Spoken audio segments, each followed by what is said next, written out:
Oui, le Sumatawi désigne cette notion d'harmoniser les contraires, de trouver son propre équilibre en pratiquant des exercices de relaxation profonde, mais aussi des étirements. Et pour arriver à cela, les adeptes du yoga des pharaons ont choisi de s'inspirer des postures. Oui, parce que j'ai été testée pour comprendre en quoi consistent donc ces exercices de relaxation typiques du yoga égyptien.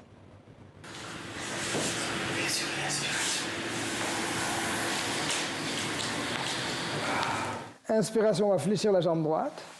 Expiration, au cas. Les mains vers l'arrière.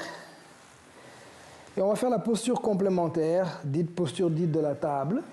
Expiration, on tend les jambes et pince avant, sans forcer. Les jambes restent tendues. Inspiration, on se relève. Alors, je voulais vous montrer un exercice que j'avais appris du yoga des pharaons. Donc, c'est vraiment pour travailler la colonne vertébrale. On inspire. Je fais avec vous. Voilà, faites avec moi.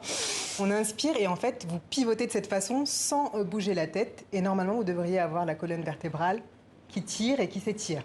Est-ce que vous le ressentez? Très très bien.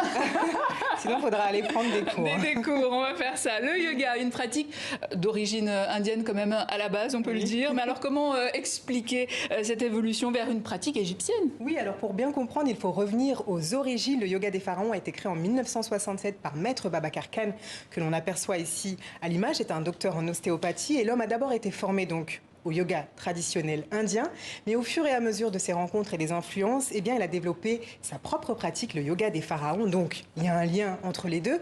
Mais selon le professeur Mankanjouala Jacques Vieira, qui m'a accueilli à ce cours, ce qui caractérise le yoga égyptien, c'est cette notion de verticalité. Il nous explique.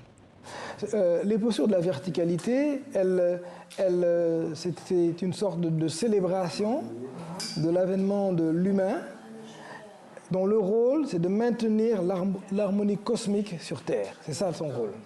C'est pas d'aller exploiter en désordre. Il faisait volontairement du yoga. Alors il y avait même des cérémonies qu'on appelait la cérémonie du Ebsed, que le pharaon faisait pour montrer qu'il était toujours vaillant pour pouvoir continuer à assurer ses fonctions. Et le yoga des pharaons s'inspire aussi donc des travaux réalisés par le célèbre égyptologue Cher Anta Diop, bien sûr, évidemment, qui avait révélé que les premières civilisations étaient noires. Et à l'heure actuelle, le yoga des pharaons est pratiqué en Europe, en Afrique, mais aussi aux États-Unis.